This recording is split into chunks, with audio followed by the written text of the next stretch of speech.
very dangerous and can really strike at all times. Question here on their health concern is Brian Crane. He hasn't been there the past couple of weeks, saying he's injured. But everybody knows that Brian's been playing Wednesday nights in Fort Hamilton, so he can roller skate, but he can't ice skate. I don't know, Brian. How about you show up to an ice hockey game? This team kind of needs you. But again, an impressive performance last night. You see what this team is capable of, and all it's going to take is a full team chemistry and a big push in the playoffs. And I think this team can go really far. And now the next team, last but not least, I'd like to talk about the Vegas Knights. On paper, going into the season, I think this team was the deepest, the scariest, and the team that was going to shock everybody.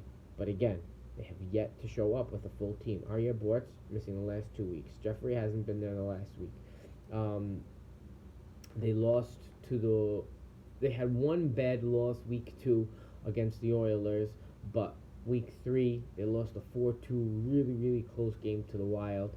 And even the last 2 games when they haven't been a full team, they lost 5-2 with a late 3 goals scored late by the Oilers. And last night, with a really short bench, they lost by 1.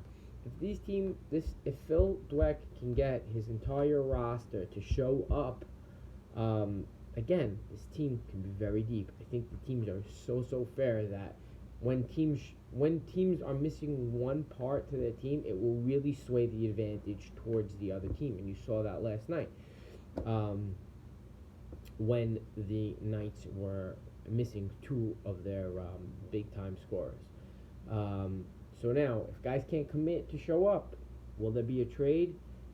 Is it going to force captains to maybe downgrade their players on their roster, but get players who are committed to showing up every single Sunday night? I don't know. That's the question at hand. I'd like to send a shout out to Jack, the referee, always looking out for us, always making sure we're safe. As last night there was a big divot in one of the corners, stopped the game completely, made the Zamboni guy come back on the ice, fill the crack in the ice to make sure that nobody got hurt. Jack's always doing a great job and always looking out for all of us, so a shout out to Jack, even though he missed a couple of people swinging punches in somebody's face, but that's nor here nor there. Other than that, week 7 is coming up. So the next 3 weeks, 7, 8, and 9, is going to be another round.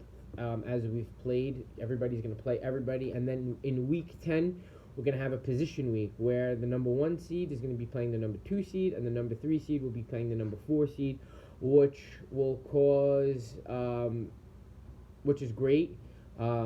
Right now, the way the standings are, the number 3, number 4, that game might have huge playoff implications, as 1 point might swing being in third or fourth place, and nobody wants to end up in fourth place playing the number 1 seed down 1-0 in a best of 3 series. And right now it looks also like the anybody from the bottom can really make a push for the number 1 seed, as the Minnesota Wild are only 4 points out with a huge game coming up on Sunday. So that's it from the Commissioner's office. Hope everybody has a great week. Again, for those who have not paid, I don't want to call your names out here in the studio, but please make sure you bring in payment this week. We need to get paid. For the rest of you, we will see you on the ice on Sunday.